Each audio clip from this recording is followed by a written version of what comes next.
Hello tout le monde, on se retrouve comme tous les matins pour le Morning Live, le brief du vendredi 21 mars 2025. Et comme d'habitude, on va regarder le Nasdaq, ce qu'il a fait et ce à quoi on peut s'attendre pour la dernière journée de la semaine. Donc sans plus attendre, on va débuter par peut-être le calendrier. Regardons d'abord le calendrier. Il y a très peu d'infos à y noter, hein, donc... on regarde en 2 minutes, vendredi 21 mars, rien du tout en 3 étoiles. Si on regarde un petit peu plus en détail, donc peut-être là sur les 2 étoiles, moi il y a un point qui me parle un petit peu quand même, qui est ce discours de la Fed, donc de mémoire Fed de New York, hein. On a Mr. Williams qui va nous faire un discours à 14h05 heure de Paris, soit 25 minutes avant l'ouverture. Bon, il est à mon sens important de potentiellement pas être en position à ce moment-là. De toute manière, c'est du pré-market. Pour ma part, je évite de trader le pré-market comme ça. Le spread m'intéresse pas trop. Mais voilà, si vous avez l'habitude de trader le pré-market, pas forcément que ça ait un fort impact sur le marché, mais en tout cas, sachez qu'il y a ce discours à 14h05 et que les mots de la Fed peuvent évidemment toujours manipuler un minimum, aider à pousser le prix, hein, à pousser les traders à partir dans une direction ou l'autre, et on peut se retrouver avec un mouvement de volatilité relativement important à ce moment-là, sans pouvoir, comment dire, l'avoir vu venir de manière très purement technique, hein. Donc voilà. Du coup, 14h30, je pense que le discours devrait être à peu près terminé, ou en tout cas que les éléments importants auront été cités, et du coup, je pense que l'ouverture à 14h30 devrait être tout à fait tradable. Pour ma part, je m'apprête à trader l'ouverture de 14h30 heure de Paris, encore une fois, sur le Nasdaq cet après-midi.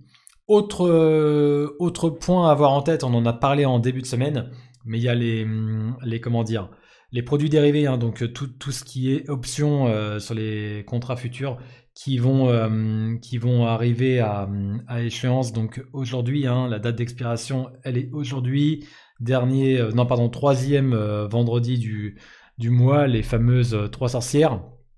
Donc troisième vendredi du troisième mois. Expiration aujourd'hui. Alors, qu'est-ce que ça veut dire? Des open interest, on en a au nord, on en a au sud. On en a à 500, on en a à 550, on en a à 650 et voilà, là, 680. Bref, chacun va avoir évidemment envie de défendre sa position, un niveau de strike. Et donc, ça veut dire quoi? Ça veut dire qu'à mon avis, on peut avoir pas mal de volatilité, on peut avoir un regain de volatilité. Aujourd'hui, il faut l'avoir en tête, voilà, tout simplement. Donc regain de volatilité veut dire quoi? Veut dire bull trap, bear trap, notamment peut-être bear trap. Donc ça, il faut l'avoir en tête, et on va en parler dans 2 minutes quand on va regarder un petit peu le graphique, l'action du prix, et ce à quoi on peut s'attendre, ce qu'on doit en tout cas surveiller. On va regarder ça tout de suite. Allons-y. Par contre, avant de regarder les niveaux de prix et ce à quoi on peut s'attendre pour la suite, regardons un petit peu en détail ce que nous a fait le prix dans les 2 derniers jours. Donc en fait, on a eu le FOMC un mercredi soir. Donc si on regarde un petit peu, le FOMC, il est où? Il est ici. Ok. Donc là, mercredi, non, pardon. Non, excusez-moi. Donc mercredi, ouais, mercredi, le FOMC, il est ici. Ok, on va l'indiquer là. D'ailleurs, donc ça c'est un previews des highs qui n'a pas été pris. Donc je vais laisser les pointillés là, hein, pour la potentielle prise de liquidité. Donc le FOMC nous a fait faire quoi? Nous a fait faire un pump qui s'est fait avaler, hein, par les vendeurs. Puis on est revenu en session à Pâques travailler les niveaux qu'on avait un petit peu perdus, avant de faire un magnifique dump ici au niveau jusqu'à mon niveau médian de mon fair value gap ici. Donc là on travaille, hein, au cas où, mais ça fait Ça fait depuis le début de la semaine qu'on en parle. Non, pas depuis le début de la semaine, mais depuis au moins... bah oui, si. Ah ouais. Ouais, c'est ça, hein. On est depuis le début de la semaine, exactement. On évolue depuis le début de la semaine. Dans quoi? Dans mes 4 fair value gap. Les fair value gap qu'on a au nord qui sont là. Donc, le gros fair value gap daily, le gros fair value gap 4 heures. Et puis ensuite, on a 2 petits fair value gap un peu plus bas qui me maintiennent le prix, hein, qui servent de support depuis le début de la semaine. Donc voilà. Donc si on regarde un petit peu, le prix passe son temps à se faire. On a écrit le plus haut de lundi ici. Voilà. Donc on l'a indiqué là, Previous Monday High. Ce plus haut, on n'a pas encore été le récupérer. Donc prise de liquidité qui n'a pas encore été faite. Par contre, on a écrit un plus haut au moment du FOMC. Alors le FOMC, pour revenir un petit peu sur le FOMC, on avait évoqué que ce serait potentiellement un non-event. Et globalement, si on regarde un petit peu, voilà. Donc FOMC de mercredi, on va remettre les 3 étoiles. Mercredi, FOMC. Donc les taux 4,5%, prévision 4,5%, non-event.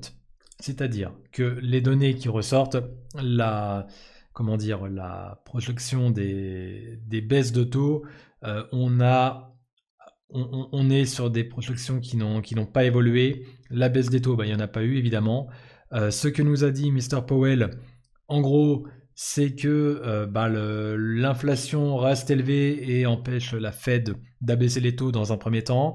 Les indicateurs sur le plan économique, pareil, restent relativement résilients, donc notamment le marché du travail, et ne permettent pas non plus à la Fed d'abaisser ses taux directeurs dans un premier temps. Donc, on conserve les taux directeurs en l'état. Le discours s'évolue plutôt accommodant. Et donc ce discours accommodant a été pricé comment? Il a été pricé à la hausse, ce qui nous a permis de venir écrire ce niveau de liquidité qui est là. Et puis le lendemain, bon, on a fait quoi? Le prix a retracé de manière très technique pour ensuite revenir faire une hausse et puis retracer, etc. Ok? Ça, ce qu'on peut constater là du coup, hein, depuis le FOMC maintenant, évidemment, c'est une contracture du prix. On le voit bien, c'est très clair à l'écran. On a le prix qui, globalement, qui est en train de contracter. Si on regarde, voilà. Globalement, on est en train d'évoluer dans un canal qui est de plus en plus petit. Ok? Maintenant, le FOMC, on va enlever un petit peu tout ce qu'on a mis à l'écran. Voilà. Le FOMC nous a permis quoi? Il a permis... C'est quoi? Ouais. Non, ok. Excusez-moi. Donc il a, pour moi en fait, hein, encore une fois, non-event qui a permis au prix de faire tout simplement, de continuer tout simplement ce qu'il était en train de faire. Ok? Donc là, si on regarde un petit peu, on est à droite en 4 heures. On a le prix qui, suite au gros dump, hein, donc là ça fait des semaines qu'on est en dump. Bon, on va même reprendre un petit peu de hauteur à la rigueur. Dans un premier temps, ce qu'on peut faire, on va nettoyer un peu le graphique et repartir peut-être... Alors, on va repartir en weekly, ok? En weekly, 1, 2, 3, 4 semaines. On a eu 4 semaines de baisse consécutive, ce qui nous a permis de faire moins 14% sur le Nasdaq. La 5e semaine, qui est la semaine dans laquelle nous sommes actuellement, on est en train de l'écrire. On est en train d'écrire quoi?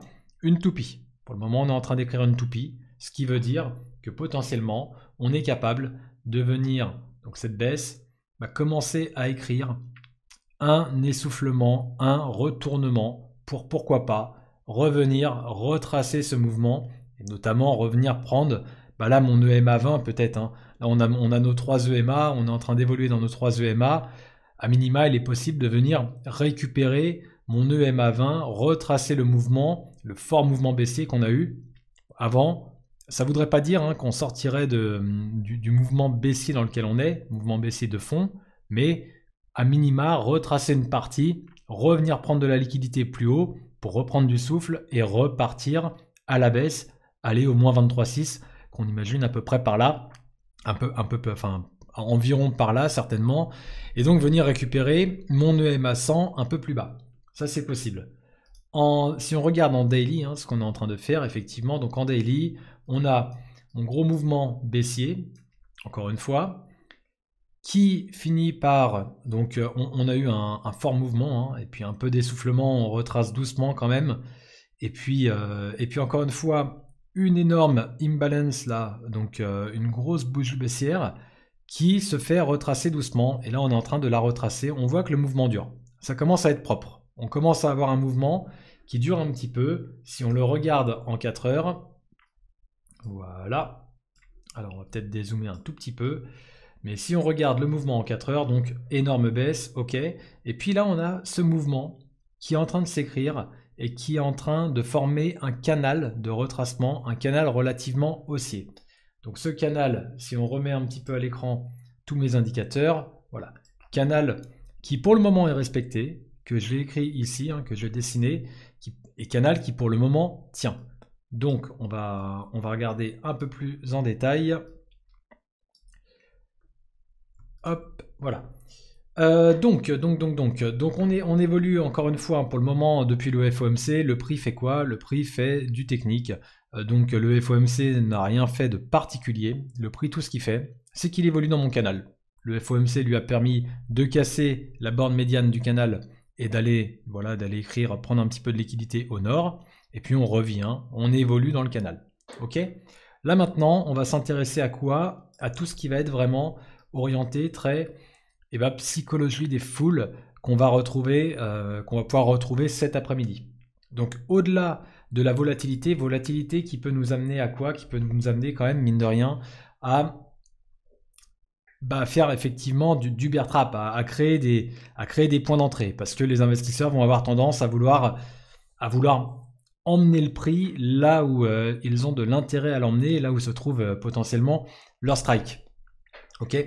Donc moi, ce que je vais vous inviter à surveiller cet après-midi, ça va être tout ce qui va être les niveaux qu'on a à l'écran. À savoir, si on regarde ici en 4 heures, en bleu, je vous indiquais les gros niveaux Fibo weekly. Donc là, on a le 50% bleu et puis on a le 61,8% en bleu qui est un niveau Fibo weekly. Le 61,8, il est au niveau de mon gros Fair Value Gap Daily qui commence à être loin derrière nous maintenant. Ce Fair Value Gap Daily, on y a trouvé un gros support. Le 61,8, il a servi d'énorme support. Il est pour le coup, ça, c'est quelques semaines en arrière, quelques jours en arrière. C'était en milieu de semaine dernière, mais on y a trouvé du support. Clairement, là, on a retrouvé de la force côté longue à ce niveau-là, et le prix a trouvé un rebond. On est reparti au nord. Ok. Maintenant, ce niveau-là étant derrière nous, ce qu'on va pouvoir surveiller au sud. Là, vous voyez, je vais indiquer un retracement en 4 heures. En 4 heures, j'ai pris le retracement Fibo et donc on a les niveaux qui sont indiqués en blanc.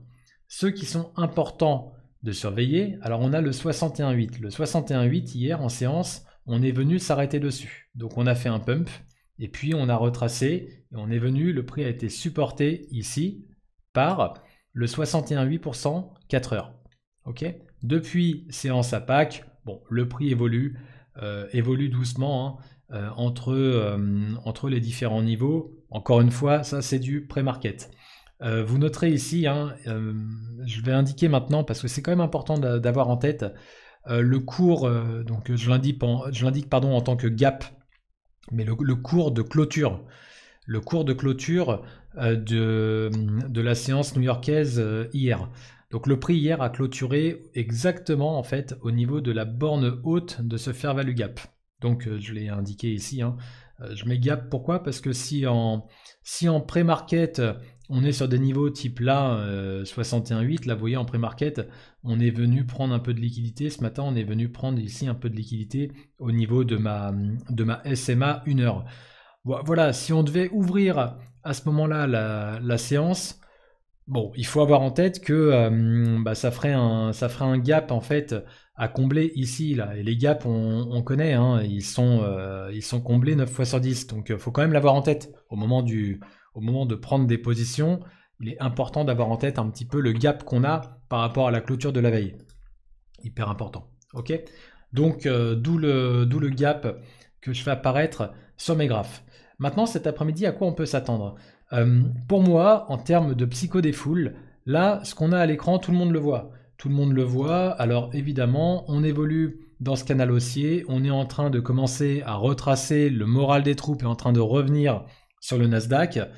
Maintenant, on est tout à fait capable de venir prendre de la liquidité au sud pour y trouver de la force et pour être capable derrière de repartir à la hausse, réintégrer mon canal, réintégrer potentiellement la borne médiane du canal. Ça ne m'étonnerait pas. Donc si cet après-midi, on vient visiter une dernière fois mon fair value gap qui sert de support ici, là il a supporté hier le prix au niveau de la borne médiane. Si on vient visiter ce niveau-là, rien, pour être franc avec vous, ça ne m'inquiète pas. Le sentiment du côté des investisseurs, des traders, des intervenants de marché sur le Nasdaq, pour moi, il peut rester bon même à ce niveau-là. En fait, c'est ça qu'il faut avoir en tête. Encore une fois, hein, on est en train de faire de la psychologie des intervenants. Là, c'est pas le fait de venir visiter ce niveau-là qui pourrait ébranler, à mon sens, hein, les investisseurs. Pareil, un petit peu en dessous, ici, on a le 78,6 en 4 heures. Donc 78,6, finalement, on retrace un mouvement en 4 heures, on est en zone d'or achat, voilà, entre guillemets, hein, tant qu'on reste sur ce type de niveau, sur du 78,6 4 heures, la borne médiane pour info qui, si on regarde rapidement, vous allez voir, donc pour éviter de polluer, je vais éviter de le mettre, mais borne médiane qui correspond exactement, voilà, ici à mon 50% qui correspond donc au 75% Fibo. Donc important de l'avoir en tête, c'est des niveaux qui ont tendance à converger un petit peu. Donc voilà, moi pour tout vous dire, rien ne m'étonnerait à ce qu'on vienne visiter ce type de niveau cet après-midi. Si le prix, aucune idée, hein, le prix vient combler mon gap et puis me fait un dump pour venir visiter des niveaux comme ça, bon, pourquoi pas. Trouver un W bottom, ça ne veut absolument pas dire que derrière, on ne partira pas à la hausse. Ok ?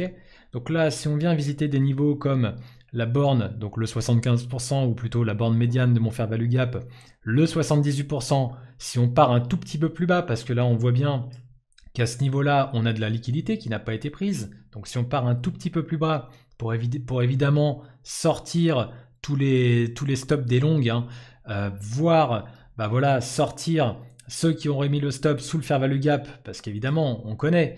Donc faire écrire un plus bas ici, pour moi le sentiment sur le Nasdaq, le sentiment acheteur qu'on va avoir sur le Nasdaq, jusqu'à à peu près ce niveau-là, il est maintenu.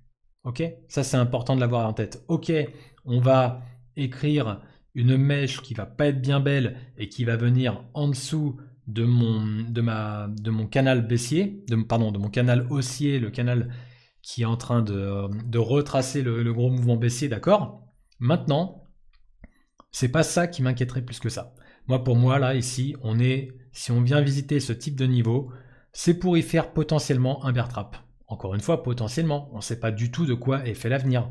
Donc, on ne parie pas tout là-dessus. On ne fait qu'observer des niveaux. Mais potentiellement, à ce niveau-là, pour moi, on est encore capable de prendre un rebond. Donc, si on vient là, on surveille, parce que le rebond, on peut le prendre à ce niveau-là.